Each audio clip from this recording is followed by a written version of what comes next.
สบายดีลูกพี่ทุกคนวันนี้จะพามาดูวิถีชีวิตของชาวบ้านบนดอย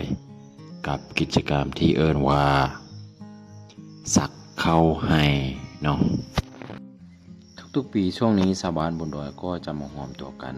เพื่อไปช่วยกันปลูกข้าวเนาะเพราะว่าข้าวบนดอยนี้ต้องอาศัยแรงงานคนล้วนๆบ่มีเครื่องจักรที่สามารถปลูกได้เนาะแล้วเขาก็จะนัดกันว่าจะไปปลูกเฮือนหลังใดก่อน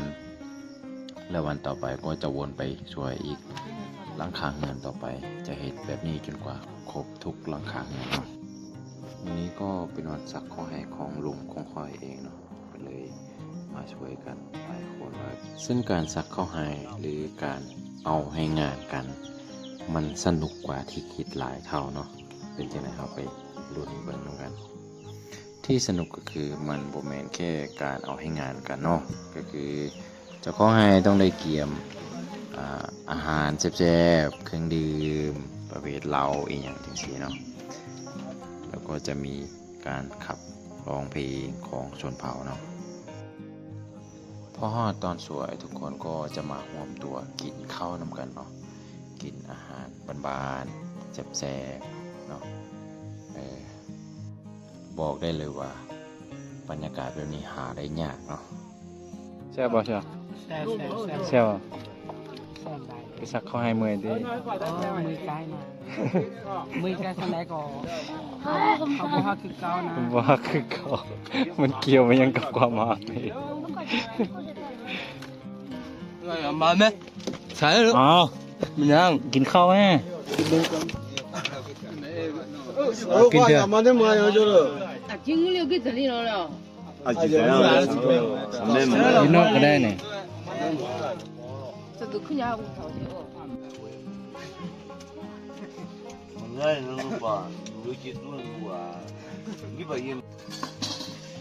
ที่สำคัญการซักเข้าให้มันบ่แม่นแต่การแลกเปลี่ยนแรงงานเนาะแต่มันคือการพบปะสร้างสรรค์แลกเปลี่ยนข่าวๆกันบางคนอยู่คนละดอยเนาะพอมีงานซักเข้าให้ก็จะได้มาทักทายกันเจอกันเพื่อนเก่าๆแก่ๆหนุ่มสาวเนาะก็จะได้เบิ่งหน้ากันแล้วรวมกันเนาะซึ่งในขณะที่เฮาซักเข้าให้อยู่ฝากนี้เนาะก็จะมีอีกคนกลุ่มหนึ่งที่เขาจะอยู่อีกฝากหนึ่งเนาะ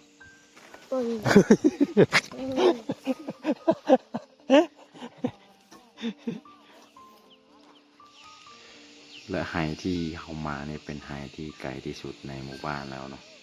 มันอยู่เทิงภูแล้วน่าสงสารก็คือมีคนท้องมานำเนาะแต่ว่าเวลาเขาป้อนข้าวอย่างสิ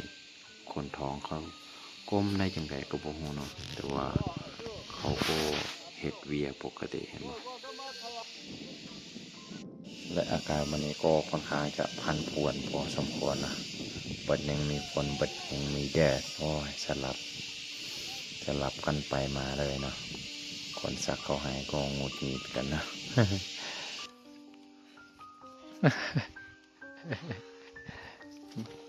เบิ่ง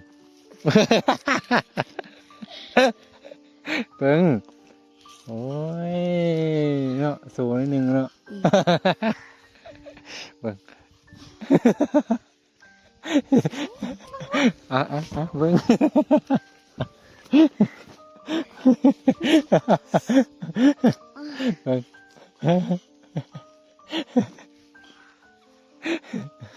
คนนี้รู้สึกภาษาจีนนี่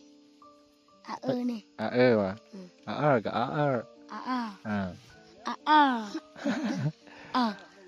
สองดิสองกับอันนี้ก็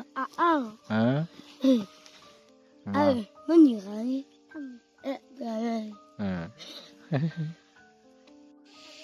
วิถีชีวิตแบบนี้มันก็อบอุ่นดีเนาะถึงแม้ว่าจะเมื่อยแต่ก็มีเสียงหัวเราะเนาะ